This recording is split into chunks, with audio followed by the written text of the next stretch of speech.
Here are the top stories for April 17th. After months of evading arrest, former lawmaker and businessman Zaldy Co has been arrested in Prague, Czech Republic. After allegedly crossing the border without proper documentation, President Marcos announced on Thursday evening, April 16th. The president said in a Facebook post that Zaldy Co has been arrested. He said Co is currently detained and under the custody of the Czech authorities. According to the president, Co was apprehended after entering the Czech Republic without proper documents. The Philippine government is now coordinating with Czech authorities regarding his case.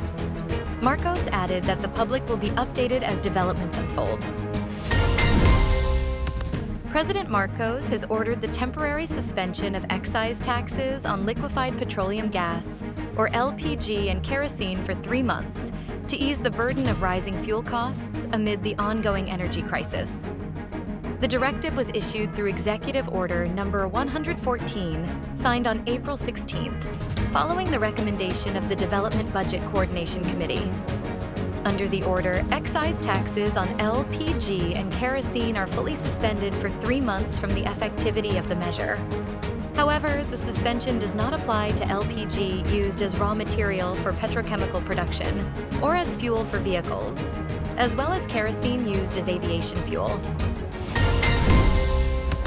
The government has reached a fresh agreement with manufacturers and retailers to extend the nationwide price freeze on essential goods until May 10th, providing a temporary shield for consumers against rising living costs.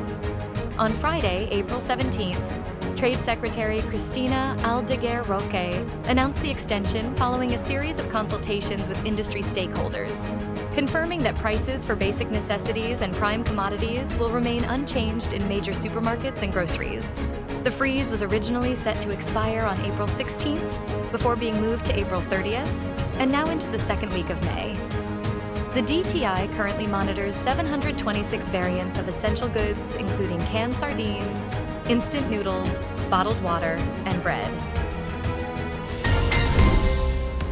Malacanang said it is open to proposals to postpone the 2026 Barangay and Sangguniang Kabataan elections, or BSKE, as some lawmakers push the move to save government funds amid the ongoing energy crisis due to the war in the Middle East.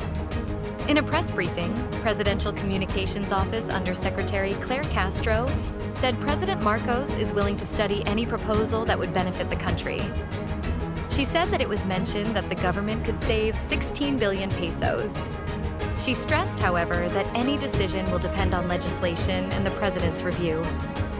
Castro reiterated that the administration remains open to all suggestions that could help the country amid the national energy emergency.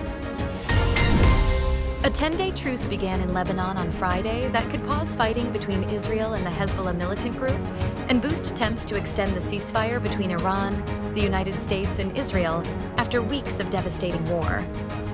U.S. President Donald Trump announced the agreement as a ceasefire between Israel and Lebanon. However, Israel has not been fighting with Lebanon itself, but rather with the Iranian-backed Hezbollah militants inside the country, who were not formally part of the agreement. Barrages of gunshots rang out across Beirut as residents fired into the air just after midnight to celebrate the beginning of the truce. Displaced families began moving towards southern Lebanon and Beirut's southern suburbs, despite warnings by officials not to attempt to return to their homes until it became clear whether the ceasefire would hold. Stay updated with the latest news. Visit our website at www.mb.com.ph or follow us on social media. Thanks for tuning in to the Manila Bulletin Daily Rundown.